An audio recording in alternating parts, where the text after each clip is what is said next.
lecture, we're going to be talking about the interview and observation methods. For most of our researches, or for most of our research projects, we often need to conduct interviews and observations in order for us to substantiate the data that we have. So, usually, the normative problem that researchers often have when conducting interviews and observation is that they don't necessarily know what to do when they are faced with that certain responsibility. They don't even know how to properly observe, don't even know how to properly conduct interview questions, nor much more or less write them. That's why the ones who are suffering are the people in which they conduct the interview and observations from. So, with that being said, we need to orient ourselves to the proper ways on how to conduct the interview and how to conduct a proper observation. What do we need to watch out for, and what do we need to use as significant data that would help us discuss our study in full depth. So, with this lecture, I'm going to be using this book as a major basis. So, this is a sample book from Dr. Jason Irizarry's The Latinization of U.S. Schools. So, essentially, he discussed here the existing racial discrimination in which the most U.S. schools often face, or rather is often experienced in most U.S. schools. So his main respondents here are, of course, students who come from Latin American heritages, or essentially those with Hispanic family origins, those with those with the Latino background, not necessarily to go to that racial the racial discussion in full depth. So Dr. Irizarry focused more on this certain type of data, and this type of data was essentially his most reliable and, of course, his most reliable resource of information and data that's used to be interpreted in the study. Now, essentially, he used narratives as his major source of data. So, how is that? Because narratives these narratives came in the form of students actually talking about what they think, the students actually talking about what they experience, and others like that. Of course, through proper means, and of course through other data in ways that their data or personal data are secured. So, that being said, most of you will be probably intrigued because narratives, or essentially those experiences, might directly come from the opinion of your researchers. So yes, the opinion of the researcher or the opinion of the respondent might be compromised when using the personal narrative. So why should we orient ourselves to do this instead of hardcore data? Well, for one thing, the narrative gives more flamboyance in most of our data. It gives a more realistic feel to most of our interpretations in terms of the data, because most of our data, it can be expressed from mere experiences themselves. So essentially, the narratives themselves could only be referred to as sources of authentic experience. So experience itself can be proven as the most authentic data that you would probably get from all of your respondents or informants, given of course that you conduct the proper given of course that if you conduct the proper way of doing the observation and interview. Otherwise, your study would just be plain biased. So his ultimate goal here, just by using his narrative, just by using the students' narratives, is that he was able to portray a lot of the points of view and a lot of experiences of these students, of these Latino American students, in which he ultimately surmised that not only do Latino American students experience racial discrimination from fellow students, but rather, as well as the faculty members, as well as the school administrators, they often experience the same and even worse rates of racial discrimination. So ultimately, this research is done in coordination with the researcher, Dr. Irizarry himself, and of course, the respondents themselves, ultimately the Latino students. So, how is that possible? The respondents would be included in the research and would be treated as researchers per se? Yes, that's possible. Why? Because this approach is often called as the participatory action research, in which the researcher and the respondents themselves have a direct line of communication and a direct and an even deeper sense of relationship for the sake of full authenticity of the data. So let's go to how we need to conduct the observation, because Dr. Irizarry only focused more on observing experiences as well as classroom experiences. So essentially, he found a way on how to relate these experiences from his observations. So his ultimate goal here is to determine the consistency of these narratives. Why? Because if you prove that these narratives are consistent, then you already are assured that your data and your types of data, or essentially your acquired data, is ultimately reliable. It's reliable in the fullest sense. Why? Because if you prove it to be consistent in all different factors, then you could already consider the study to have consistent data. So, let's go with the types of observations that most probably we could try to apply in most of our observation methods, if you have any in your research projects. So, first things first is the obtrusive observation, and the second thing is the unobtrusive observation. By the way, these two coinages came from the ideas of Webb et al. In 1981.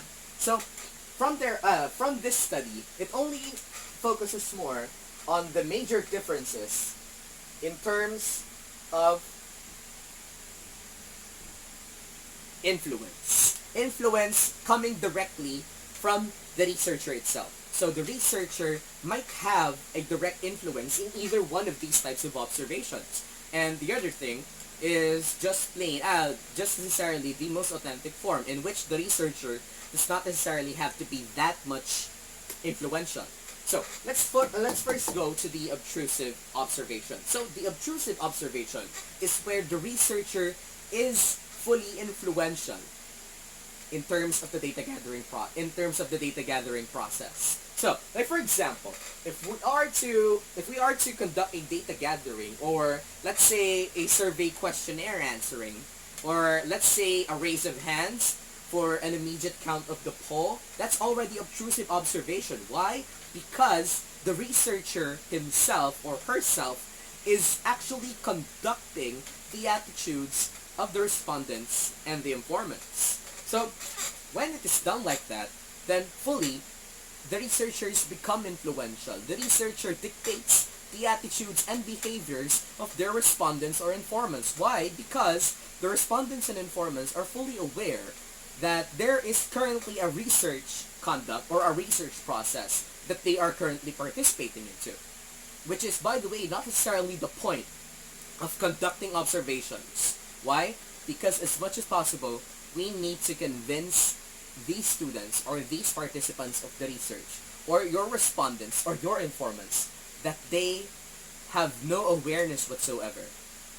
They need to have no awareness as regards the conduct of your research. Much or less, acquire this awareness that you are conducting the research. As much as possible, we need to try to do that. But until then, we can rely on obtrusive observation. Obtrusive observation is where the researcher is most influential. The researcher is influential fully.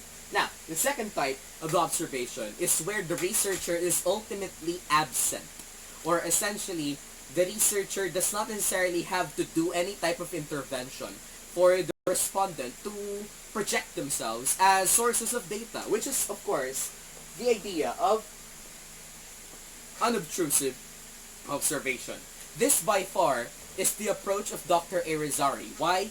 Because the narratives that the respondents or the informants that Dr. Irizarry had, he only focused more on journals. He focused more on journals in which these journals project most of the experiences of the students. And these journals alone already suffice the authentic data that he needed for the study.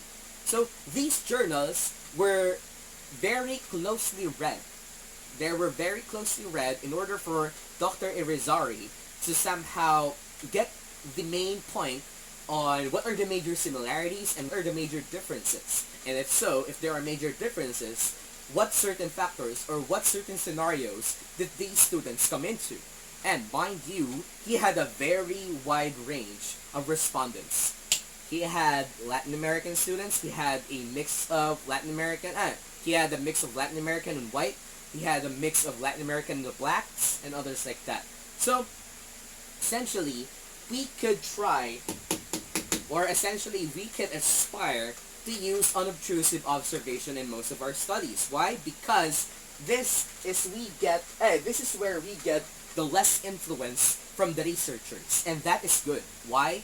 Because when the researchers' influence is ultimately low, the authenticity of data that is gotten from most of your respondents gets a higher type of quality. So our point here is that the respondents themselves would honestly answer most of your questions. Honesty is the basic means for us to determine the integrity of our research, and that is by far one of the most focal points when conducting the research. We need to make sure everything we do in the research is honest. Otherwise, we're just conveniently tying a thread over all of our discussions. And by far, we're not really making an effective research just by doing something that's convenient. Rather, we need to do something that's right. And what is right is when the researcher has less influence in the data gathering process. So, that being said, let's try and go to the interview method. So, when we conduct the interview, most students often have this problem of talking too much. Like, for example, their questions as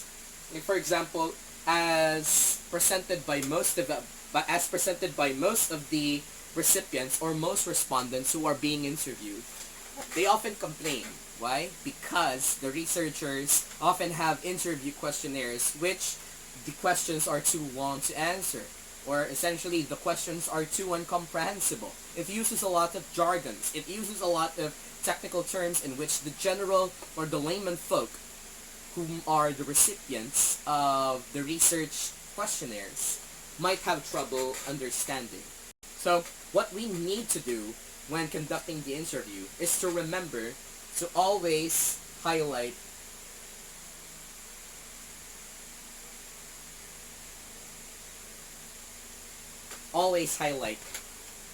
the expert. Highlight the expert that you're currently interviewing. And of course, highlight the respondent that you are currently interviewing. Now, how do we do that? We highlight them, we give them the spotlight. We don't necessarily give answers on the spot. Don't make questions that you're already answering. Why? Because you're already defeating the purpose of conducting the interview. Much more so, you're just asking your interviewee, or you're just asking your expert to say yes or no if they agree for a certain point. And that, by the way, is turning your research into a biased one. So we need to be careful about that. And of course, when conducting the research, we need to follow a spiral progression. You first start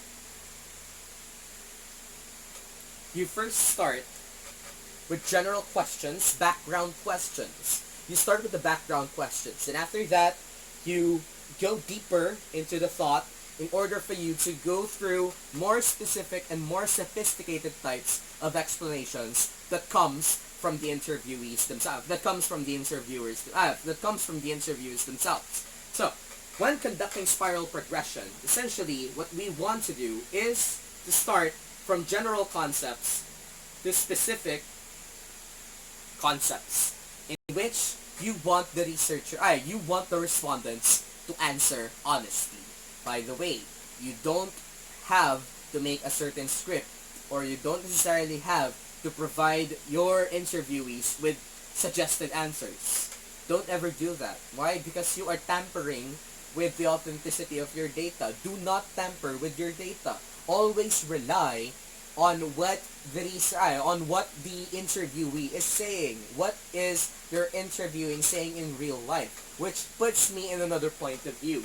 always refer to the words used by your respondents verbatim.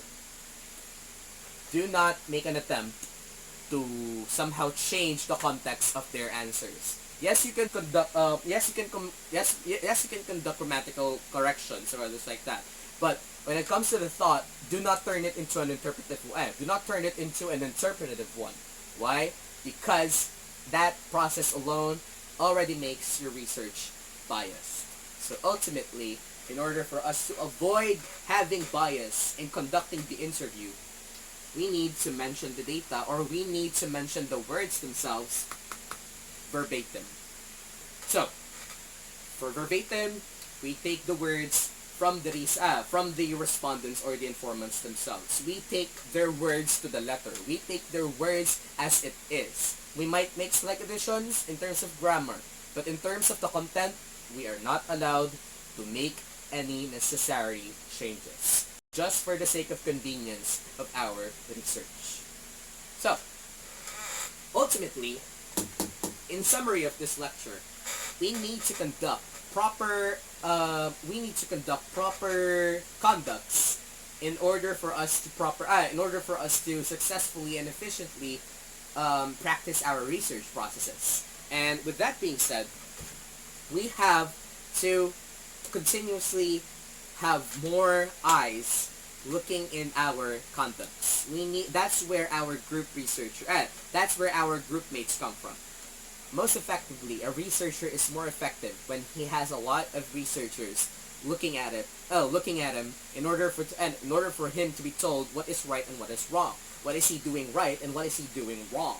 So we need that type of awareness. We need that second opinion. We need the third opinion in order for us to observe what we need to do in order for us to improve the expression of data in terms of making the research itself. So this is also a lesson on intellectual humility. Why? Because when we know what needs to be improved, when we know what needs to be changed and whatnot, we have lesser anxiety. We have lesser anxiety when conducting all of our research and data gathering, including the interview and observation methods. So, this gives an end to my lecture. So if you have any further queries, if you have any further comments regarding my lesson, or if you have further clarifications and corrections, I'm more than welcome to receive all of those. But of course, before the end of this video, make sure to like the video, make sure to subscribe, make sure to share this for those who you think needs to have even deeper discussions and context. So try to reach out to me, leave me a personal message, and I'll try my very best to answer all of your questions. So till then, thank you very much. Stay safe from the coronavirus, and other than that, get prepared for my next video on a certain freestyle event. Most probably I'll be posting another video for most of my opinions on some sorts of issues. But until then,